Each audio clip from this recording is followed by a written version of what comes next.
Assalamualaikum warahmatullahi wabarakatuh. Perkenalkan, saya Dwi Anggara Najwa Sugama dengan NIM 235171178 SP22744 yang berasal dari halaman web 1 A1 yang diampu oleh Pak Dinar. Di sini saya akan menjelaskan tentang proyek UAS yang saya kerjakan.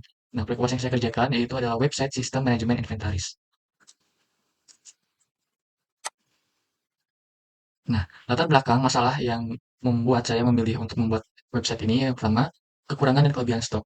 Nah, menurut studi dari EHL Group, jadi kekurangan dan kelebihan stok ini menyebabkan kerugian sebesar 1,77 triliun US dollar secara global pada tahun 2023. Kemudian yang kedua, waktu yang terbuang. Berdasarkan studi global dari Automation Anywhere, menyatakan bahwa pekerja itu menghabiskan waktunya secara sia-sia 40% itu pada tugas manual, yaitu termasuk entry data dan memperbarui kesalahan dari entry data manual. Dalam hal ini, mereka itu melakukan manajemen inventaris pada hal yang tidak diperuntukkannya, seperti mereka menggunakan spreadsheet atau Excel, bahkan ada yang menggunakan masih manual, yaitu pakai map dan pulpen gitu, pena.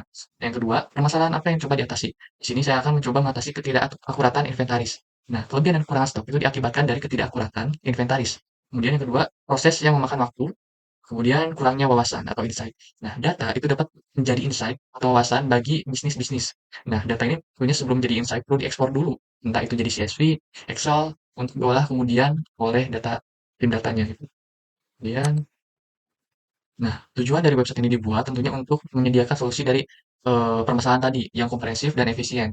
Termasuk manajemen inventaris yang dirancang untuk membantu bisnis melacak produk, yaitu barang masuk maupun barang keluar, kemudian suppliernya, pemasoknya, pergerakan stok dan juga ekspor data secara fleksibel. Nah, kebutuhan klien seperti apa? Yang pertama tentunya pelacakan yang akurat.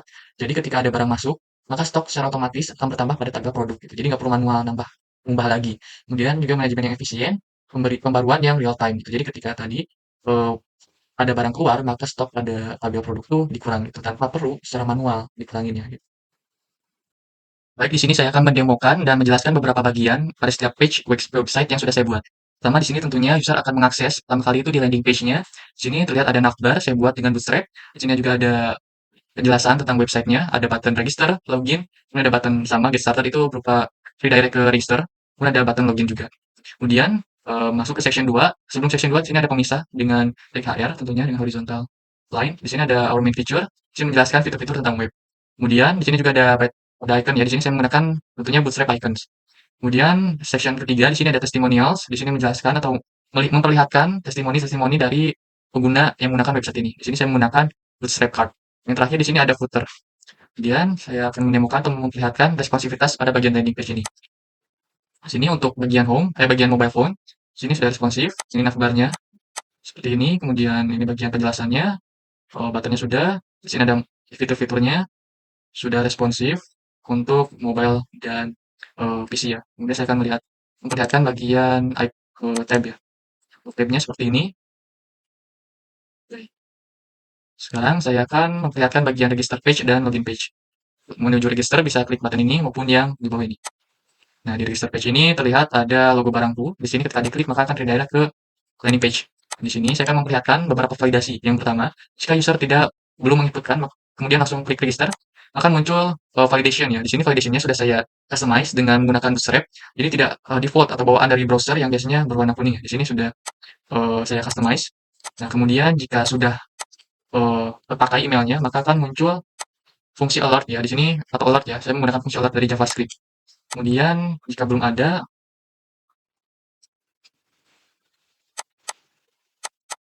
maka akan muncul alert yang menyatakan registration successful. Kemudian akan di-redirect ke bagian login page. Nah, jika belum mempunyai akun, kemudian ingin register, maka di sini ada tombol untuk redirect ke register.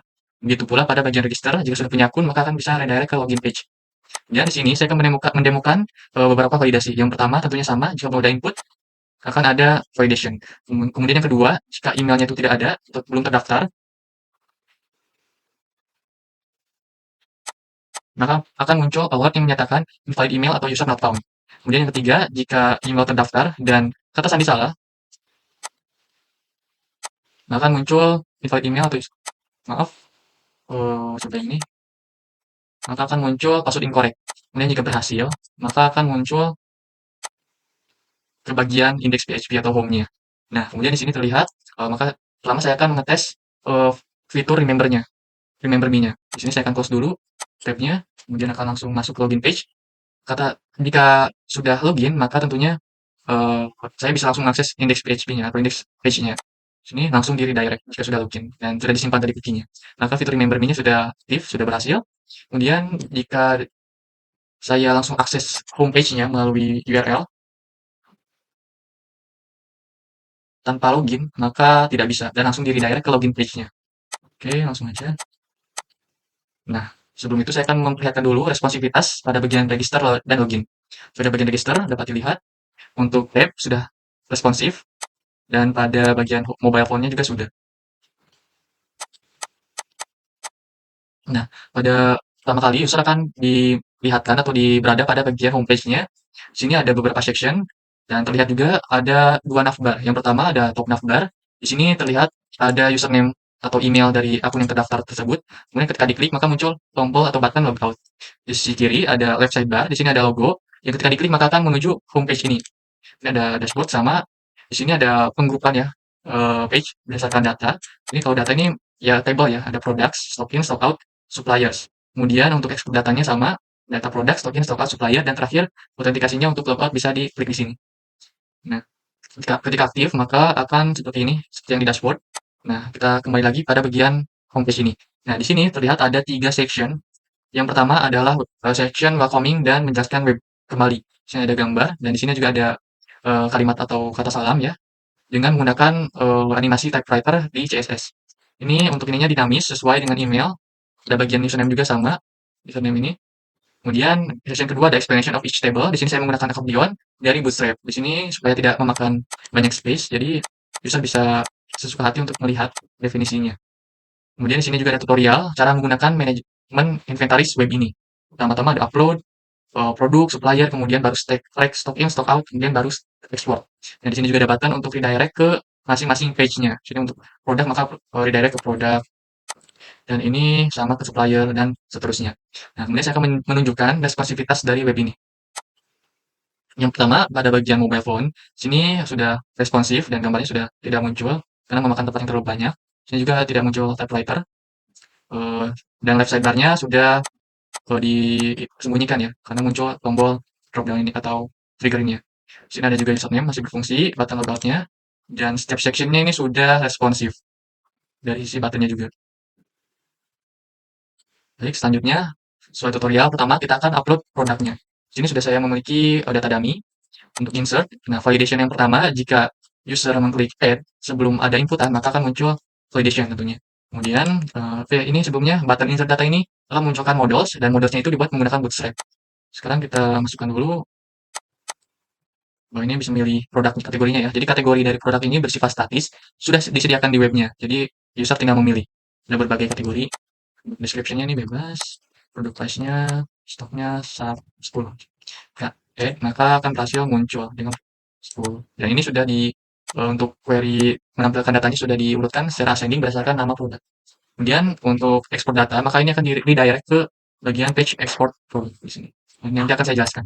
Nah, yang kedua saya akan menjelaskan tentang eee button edit ya. Di sini saya akan mengedit aqua menjadi Zui, kemudian mengubah kategorinya, dan ketika diklik confirm maka akan berubah. Selain itu, ketika diklik edit pun nilainya atau value-nya sudah muncul di sini, jadi user tinggal mengganti apa yang perlu diganti. Nah, kemudian untuk delete-nya bisa diklik button ini dan ada muncul models untuk konfirmasi. Setelah itu akan di-delete. Pada bagian page ini ada penjelasan singkat tentang page-nya atau tabelnya, dan saya akan menunjukkan bagian responsivitasnya.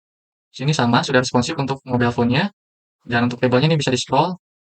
Oke. Setelah itu untuk tab, ini juga sama, bisa di-scroll tabelnya, ini sama. Oke. Sekarang sesuai petunjuk dari tutorialnya, kita akan mengupload supplier. Di sini sudah ada data dummy 1. Ini sama ya logikanya. Oke. Ini bebas, ini bebas. Ini muncul. Tadi edit juga sama berubah. Ketika di delete itu pun sama, hilang. Nah, kemudian setelah itu, dengan mengikuti tutorial, maka kita akan beralih ke bagian 3. Nah, pada saat sudah mengupload seluruh produk dan suppliernya, maka user dapat memanage produknya dari stock in dan stock out. Ini stock in. Nah, pada klik insert data muncul models yang. Nah, di sini saya menggunakan fitur dependent drop down list. Jadi pertama-tama user memilih kategori produknya, setelah itu akan di bagian inputan produk, di bagian inputan select akan muncul produk yang memiliki kategori yang sudah dipilih pada select inputan select ini sebelumnya, ada kategori.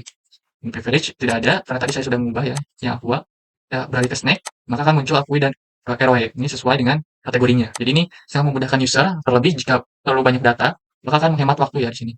Oke, bisa dipilih akui saja. Suppliernya Toko Bangun Jaya Wijaya, kuantitinya misalkan 20, notnya bebas, dan ketika di add berhasil. Kuantitinya 20 berarti datanya itu masuk 20. Kita dilihat, masuk tambah sebanyak 20. Kemudian ketika diedit, kuantitinya misalkan jadi 10, kita lihat di produknya ini sudah sama, berubah 138. Jadi berkurang 10. Nah, kemudian ketika di delete, maka tentunya produk di sini akan memiliki stok original tadi ya, tidak bertambah. Nah, kemudian stock out di sini sama. Ini menggunakan fitur dependent drop down list. Logikanya sama tadi seperti yang di stock in. Sekarang kita akan mencoba untuk beberapa skenario. Yang pertama, jika kuantitasnya itu lebih besar atau lebih banyak dari kuantitas atau stok barang saat ini, maka akan memunculkan tadi kan 128, sekarang 130 yang keluar akan memunculkan alert ya yang menyatakan cannot edit stock out data karena ketidakcukupan stoknya.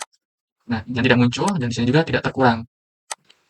Kemudian jika memenuhi,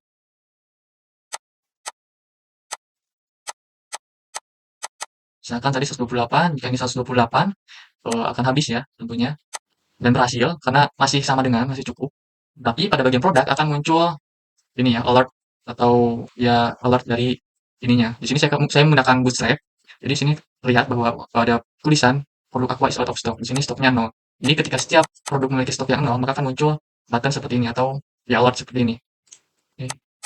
Nah, kemudian pada bagian export data. Ketika klik button ini, maka muncul di bagian page export produk data. Yang bisa diekspor itu bukan cuma produk, bisa dilihat di sini data stock in, stock out, dan supplier pun bisa diekspor. Kita akan mendemokan contoh ekspornya. Yang di sini saya akan menemukan copy dulu, proof report. Ini terlihat sudah di copy. Jika saya kopas di sini muncul seperti ini. Kemudian jika CSV akan terdownload file CSV seperti ini.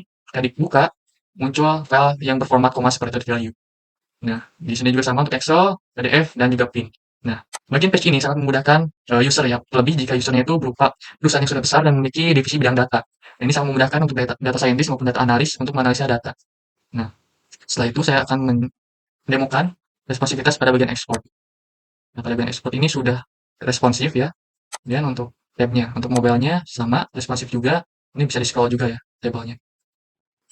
Baik, di sini saya hanya akan menambahkan informasi tentang supplier ya, karena di sini stok ini kan punya supplier ya, ada produk suppliernya nya.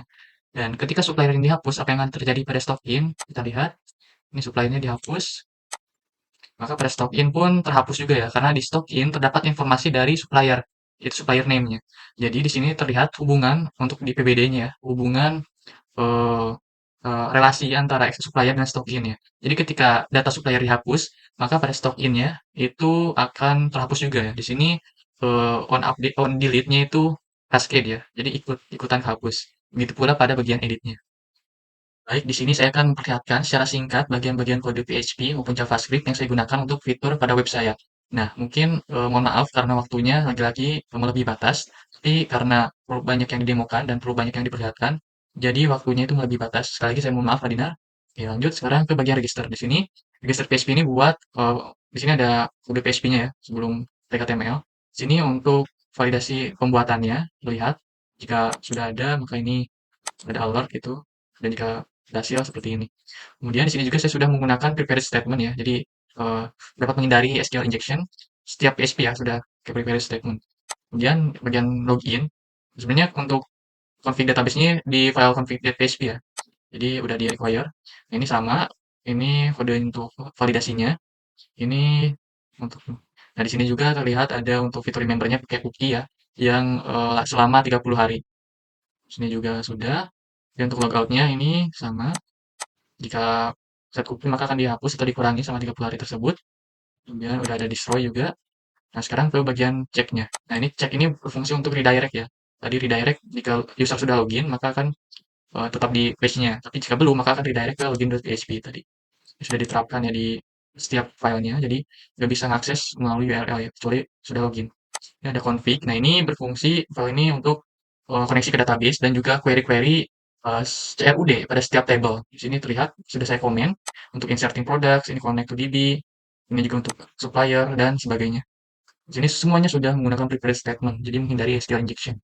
Ini ada stock in ya. Di sini kan seperti yang sudah saya demokan tadi, bagian stock in dan stock out itu sudah menggunakan fitur dependent drop down list. Nah, di sini saya menggunakan fitur JS untuk dependent drop down listnya ini. Dan di sini saya menggunakan juga bantuan file baru yaitu get products untuk mendapatkan products. Oke, sekarang kita ke bagian ini. Nah, ini berfungsi untuk menampilkan option tadi ya, yang dependent drop down-nya. Jika sudah kategorinya dipilih, maka akan menampilkan produknya berdasarkan kategori. Nah, ini sudah ada. Semuanya sudah prepare statement. Nah, untuk export tadi itu sebenarnya menggunakan jQuery ya. Di sini terlihat ada scriptnya juga di sini untuk PDF make, kemudian print dan sebagainya. Mungkin hanya sekilas saja. Sebelumnya, terima kasih dan sekian penjelasan proyek BUAS website yang telah saya buat. Dan sebelumnya saya minta maaf kembali karena penjelasan video dari proyek BUAS ini melebihi batas waktu yang ditentukan oleh Pak Dinar, yaitu lebih dari 10 menit. Tentunya karena terdapat banyak fitur dan banyak skenario validasi yang harus saya tunjukkan dan juga menunjukkan juga responsivitas dari beberapa page yang saya buat. Oleh karena itu, sekali lagi saya minta maaf karena sudah melebihi batas waktu yang telah ditentukan. Mohon pengertiannya Pak Dinar. Wassalamualaikum warahmatullahi wabarakatuh.